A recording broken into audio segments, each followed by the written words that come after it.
Hello दोस्तों, नमः शिवाय। दोस्तों, छठ पूजा का व्रत आने वाला है। विशेषकर ये छठ पूजा जो है 2024 में 7 नवंबर को जो मुख्य अर्घ्य दिया जाएगा। वैसे ये व्रत 4 दिन का होता है, यानी 5 नवंबर से शुरू हो जाएगा। 5 नवंबर को नहाए खाए होगा और 6 नवंबर को होगा आपका खरना और 7 नवंबर को सायकालीन अर्घ्य दिया जाएगा और 8 नवंबर को प्रातःकाल अर्घ्य दिया जाएगा। यानी ये व्रत जो है पूर्णतः 36 घंटे का निर्जला होता है। ये व्रत क्या तपस्या है।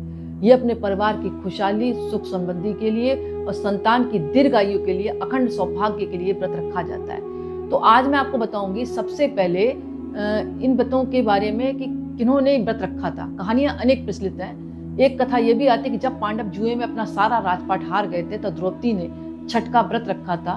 द्रौपदी के व्रत के फल से पांडवों को अपना राजपाट वापस मिल गया था। इसी तरह छठ का व्रत करने से लोगों के घरों में समृद्धि और सुख आती है। छठ जो मुख्य रूप से बिहार, झारखंड, उत्तर प्रदेश सहित कई क्षेत्रों में मनाया जाता है। अब जो है हिंदुस्तान में सभी क्षेत्रों में मनाए जाने लगा, एक दूसरे को देखकर प्रचलन चल गया। छठ पूजा या सूर्य षष्ठी या छठ व्रत में सूर्य भगवान की पूजा की जाती है और धरती पर लोगों के सुखी जीवन के लिए सूर्य देव के प्रति आभार व्यक्त किया जाता है। आप सभी जानते हैं सूर्य के बगैर जीवन संभव नहीं है। सूर्य देव ऊर्जा और जीवन शक्ति के देवता माने जाते हैं, इसलिए छठ पर्व पर समृद्धि के लिए पूजा की जाती है।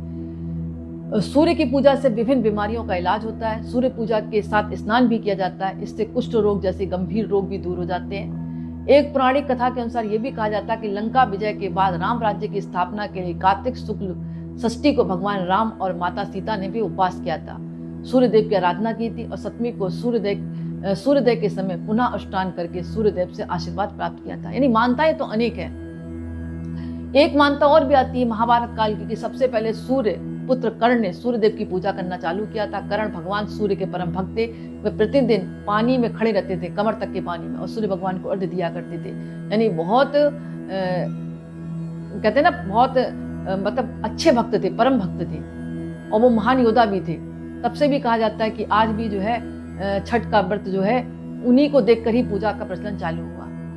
कुछ कथाओं में पांडवों की पत्नी द्रौपदी ने भी सूर्य पूजा का उल्लेख मतलब बताया कि पांडवों की पत्नी द्रौपदी ने भी इस व्रत को रखा है। एक कथा के अनुसार आता है कि राजा प्रियव्रत को कोई भी संतान नहीं थी। जब महर्षि कश्यप ने दृष्टि यज्ञ कराकर उनकी पत्नी मालिनी को यज्ञ आहुति के लिए बनाई खीर दी, मतलब जब यज्ञ आहुति उन्होंने दे दी तो उन्हें प्रसाद के स्वरूप में मालिनी को दी। इसके प्रभाव से उनके पुत्र हुआ, परंतु वह जो संतान हुई थी ना, व्रत पैदा हुई। प्रियव्रत पुत्र को लेकर शमशान गए और पुत्र वियोग में प्राण त्यागने लगे। तब उसी वक्त भगवान की मानस कन्या देवसेना प्रकट हुई और उन्होंने कहा, सृष्टि की मूल प्रवृत्ति के छठे अंश से उत्पन्न होने के कारण मैं षष्ठी माता हूँ। राजन, तुम निराश मत हो, तुम मेरी पूजा करो, लोगों को भी प्रेरित करो और तुम्हारा पुत्र बिल्कुल ठीक हो जाएगा और दीर्घायु को प्राप्त होगा।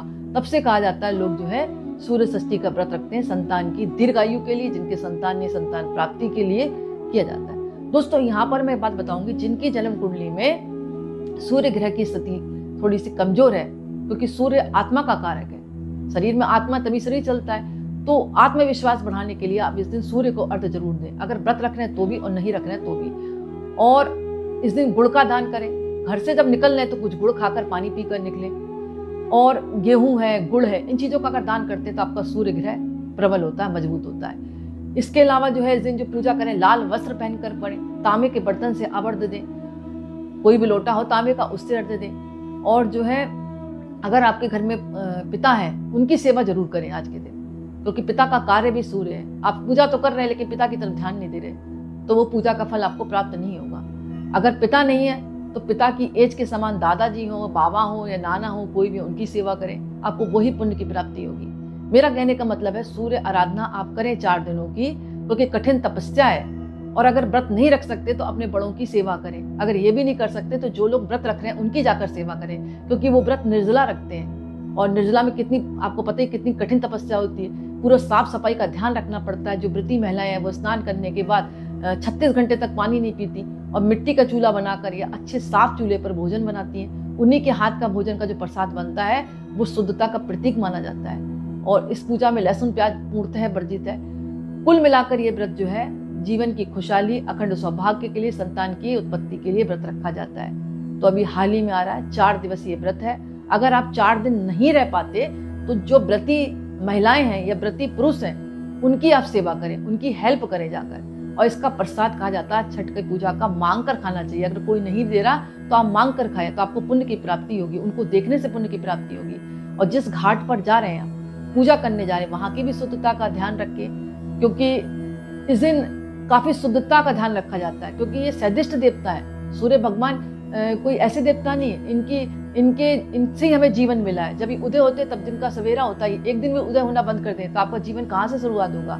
तो ये सदिष्ट देवता है, तो आपको इनकी सदिष्ट आराधना करनी है। और सूर्य भगवान को अर्घ्य तो प्रतिदिन दे ही दें आप, लेकिन इस दिन ज्यादा महत्व होता है। जैसे कि मैंने बताया 4 दिन का यह व्रत होता है, 7वें 8वें दिन विशेष पूजा होती है। 7वें दिन डूबते हुए सूर्य को अर्घ्य दिया जाता है, जो 7 नवंबर को डूबते हुए सूर्य को अर्घ्य दिया जाएगा, और 8 तारीख जो 8 नवंबर 2024 को उगते हुए सूर्य को अर्घ्य दिया जाएगा। इससे पहले नहाए खाए होता है, फिर खरना होता है। तो 4 दिवसीय व्रत है, ये बहुत कठिन तपस्या है। जो व्रती हैं उनकी आप सेवा करें, उनकी हेल्प करें, आपको अनंत गुना फल की प्राप्ति होगी। और चलते चलते मैं आज आपको इस व्रत की बहुत शुभकामनाएं और बधाई देती हूँ। भगवान आपके जीवन में खुशहाली लाए, समृद्धि लाए, आपके जीवन में सूर्य भगवान का आशीर्वाद बना रहे। बहुत बहुत धन्यवाद।